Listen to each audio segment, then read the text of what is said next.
Hey, welcome back to HardReset.Info channel. In front of me I have OnePlus Pad Go 2. In this video let me show you how to fix Wi-Fi connection dropping on this device.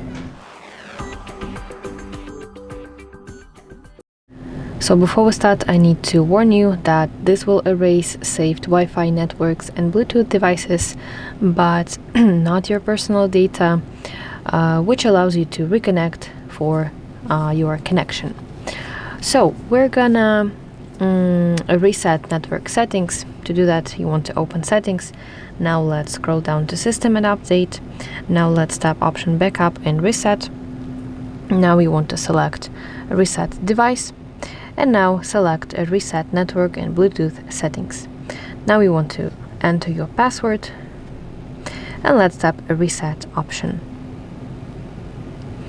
Now let's go to Wi-Fi section and re-enter your password to your Wi-Fi network once again to reconnect to your network.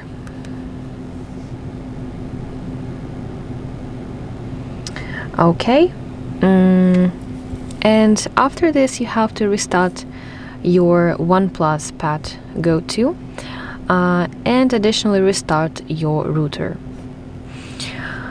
Okay, so that is basically it. I feel like after this fix, your Wi-Fi should work well.